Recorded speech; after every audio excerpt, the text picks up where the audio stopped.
တရေဖြစ်နေတဲ့ကရင်မလေးရေတီးရင်ကူအားလုံးမင်္ဂလာပါဗျာဒီနေ့မှာတော့မဲဟန်ဆောင်ခရိုင်ရဲ့တောနက်ထဲမှာဖြစ်ပျက်ခဲ့တဲ့အထူးဆန်းတဲ့ဖြစ်ရမှန်တရေဇလန်တပုတ်ကိုတင်ဆက်ပေးခြင်းပါတယ်ဒီဇလန်ကတော့မုံထိုင်းလူအမိရတဲ့လူငယ်တယောက်အကြောင်းပါမုံထိုင်းဟာဘန်ကောက်ကနေမဲဟန်ဆောင်မှာရှိတဲ့သူ့တငယ်ချင်းကရင်လူမျိုးမာဝင်းငယ်အိမ်ကိုအပန်းဖြေဟူသွားခဲ့ပါတယ်လမ်းကြောင်းကိုတေချာမေးမြန်းခဲ့ပေမဲ့ထူးဆန်းစွာပဲသူဟာတောထဲမှာလမ်းပြောက်သွားခဲ့ပါတယ်ရှေ့ဆက်တိုးလဲလမ်းမကွေနောက်ပြန်လဲလဲဝင်လာတော့ကမြင်ခဲ့တဲ့လမ်းအလင်းပွင့်လေးတွေကပျောက်ဆုံးလို့နေပါပြီနေဝင်ရိုးကြီးအမောင်တို့ကလည်းကြီးစိုးလာတဲ့ချိန်မှာတော့လမ်းလျှောက်တော့နေကရင်အဖိုးကြီးတယောက်သူ့စီလမ်းလျှောက်လာတာကိုတွေးလိုက်ရပါတယ်အဖိုးကြီးကမုံထိုင်းကိုအမောင်ထဲမှာလမ်းလျှောက်ရင်အန်ဒီလေရှိနိုင်လို့သူ့ရဲ့တဲမှာတညအိတ်ဖို့ခေါ်သွားပါတယ်အဲ့ဒီတဲလေးကတော့တောထဲမှာတကူတဲရှိနေလေခြေတန်းရှည်တဲအိမ်လေးပါအဖိုးကြီးကအစားအသောက်ကျွေးပြီးမုံထိုင်းကိုအိတ်ဆက်ဖို့နေရာပေးခဲ့ပါတယ်။ညနေလာတဲ့အခါမှာတော့တောထဲကတိတ်ဆိတ်မှုဟာကြောက်စရာကောင်းလောက်အောင်ထူးခြားနေပါတယ်။မုံထိုင်းဟာအိပ်ပျော်တဝက်နိုးတဝက်ဖြစ်နေတော့မှတစုံတယောက်ကသူ့ကိုယ်ပေါ်ကိုဖိထားတယ်လို့ခံစားလိုက်ရပါတယ်။မျက်လုံးဖွင့်ကြည့်လိုက်တဲ့အခါမှာတော့အနီရောင်တောက်နေတဲ့မျက်လုံးအစုံနဲ့လူပုံတန်အမဲရောင်အရေးကြီးတစ်ခုကသူ့ကိုခွာစီးထားတာကိုမြင်လိုက်ရပါတယ်။အဲ့ဒီအရေးကြီးဟာသူ့မျက်နှာကိုငုံကြည့်ပြီးအနီရောင်လျှာကြီးနဲ့နှုတ်ခမ်းကိုတတ်ပြနေတယ်။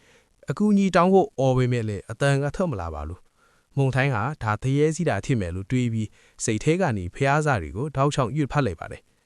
ဖျားစာကြောင့်အရေးကြီးပျောက်သွားတယ်လို့ထင်ခဲ့ပေမဲ့အဲ့ဒီအရေးကြီးကမုံထိုင်းရဲ့နောက်ကျောကနေတိုင်းဖတ်ထားပြီးသူ့ပါးကိုလှရာကြီးနဲ့လှက်ဖို့စ조사နေတာပါ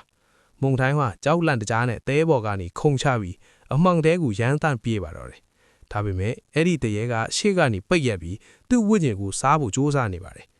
အဲ့ဒီအချိန်မှာပဲအမောင်တဲကနေချောမောလှပတဲ့ကရင်မလေးတယောက်ထွက်လာပါတယ်။သူမကတရေကိုကြည့်ပြီးနင်ကအဘိုးကြီးရဲ့တရေဆိုရင်အဘိုးကြီးစီပဲပြန်သွားစမ်းဒီတူးစိန်ကိုဘာလို့လိုက်နေရလဲလို့ငေါက်လိုက်ပါတယ်။အဘိုးကြီးကတရေမွေးထားနေခရီးထဲတွေကိုစားဖို့ဖိတ်ခေါ်ခဲ့တာပါ။ကရင်မလေးကထူးဆန်းတဲ့ဂါထာတွေကိုရွတ်ဖတ်လိုက်တဲ့အခါမှာတော့သူမရဲ့လျှာဟာမဲနံနေတာကိုမုံထိုင်းမြင်လိုက်ရပါတယ်။သူမရဲ့ပါးစပ်ကထွက်လာတဲ့ထူးဆန်းတဲ့မိကိုငွေတွေကအနီရောင်လျှာတဲ့တရေကိုအပြတ်အသတ်နှိမ်မင်းလိုက်ပြီးအဘိုးကြီးရဲ့တဲစီပြန်မောင်းထုတ်လိုက်ပါတော့တယ်။မုံထိုင်းဟာအဲ့ဒီကရင်မလီနော့ကိုလိုက်သွားပြီးသူမရဲ့တဲမှာကြံတဲ့ညကိုအိတ်ဆက်ထဲပါတယ်။ထူးကျန်တာကသူဟာသူမကိုအရင်ကမြင်ဘူးတယ်လို့အထူးထူနေခဲ့ဘူးတယ်လို့ခံစားနေရတာပါ။မနက်လင်းလို့နိုးလာတဲ့အခါမှာတော့သူ့တငယ်ချင်းမာဝင်းကသူ့ကိုလာနိုးနေရကိုတွေးလိုက်ရပါတယ်။မာဝင်းကပြောပြတာကတော့မုံထိုင်းဟာမနေ့ကသူ့အိမ်ရှိကနေဘာကိုမှမမြင်ရသလိုမျိုးတောထဲကိုလမ်းလျှောက်ဝင်သွားခဲ့တာထစ်တာလေ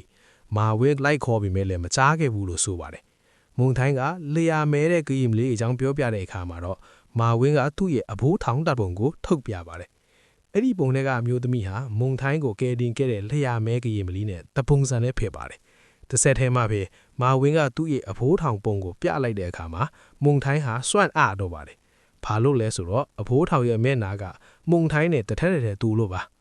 မာဝင်းကပြောပြပါတယ်သူ့ကဖိုးထောင်ဟာအတိတ်ကအစွမ်းထက်တဲ့ကရင်မလေးဖြစ်ပြီးအဘိုးထောင်ကိုတရေဘေးကနေကဲတင်ရတာကနေချစ်ကြွက်ခဲ့ကြကြောင်းပါဒါပေမဲ့အဘိုးထောင်ဟာအိမ်ပြန်သွားရင်းနဲ့လမ်းမှာမတော်တဆအဖြစ်ပြီးတေဆုံးသွားခဲ့လို့ပြန်မလာနိုင်တော့ပါအဘိုးထောင်ဟာတည်တဲ့အထိအဘိုးထောင်ကိုစောင့်စားခဲ့တာပါအဲ့ဒီချိန်မှာပဲတေးပြင်းဖက်မှာရောက်နေတဲ့လျာမဲကရင်မလေးကိုမုံထိုင်းမြင်လိုက်ရပါတယ်သူမကမျက်ရည်တွေဝဲပြီးနင်းငါးစီဂရီအကိုင်းပြန်လာတာကိုဝမ်းသာပါတယ်လို့လေထန်လေးနဲ့ပြောပြီးပလောက်ကွယ်သွားပါတယ်မုံတိုင်းဟာသူမရဲ့ချစ်ချင်းနဲ့စောင့်စားခြင်းကိုခံစားပြီးမျက်ရည်တွေကျလာပါတော့တယ်ဒါကတော့အတိတ်ဘဝကဂရီစကားကြောင့်ပြန်လေဆုံတွေ့ရတဲ့ဖြစ်ရဆန်းပဲဖြစ်ပါတယ်တငယ်ချင်းတို့ကတော့လူဝင်စားခြင်းကိုယုံကြပါလားအကယ်၍တဲ့ဟာမုံထိုင်းဆိုရင်တော့ဘလို့လုပ်မလဲဒီဗီဒီယိုလေးကိုကြိုက်နေတဲ့ like ပေးပြီးတငယ်ချင်းတွေကို share ပေးကြအောင်ပါ